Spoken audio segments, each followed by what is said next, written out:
Hey guys, welcome to the help screen, and this is how to clear Roblox Cache on iPhone. So guys, first thing that you will do is go to the settings. And then after that guys, just go to the general.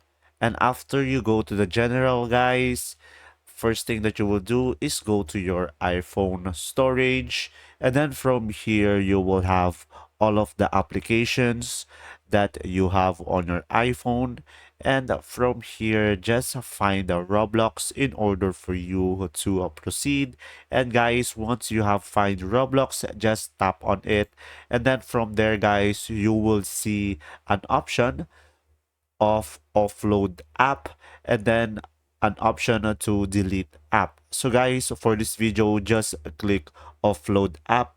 And then from there, you will be able to clear the cache on Roblox. And guys, that is how to clear Roblox cache on iPhone. If this video was helpful, please like and subscribe. And thanks for watching, guys. See ya.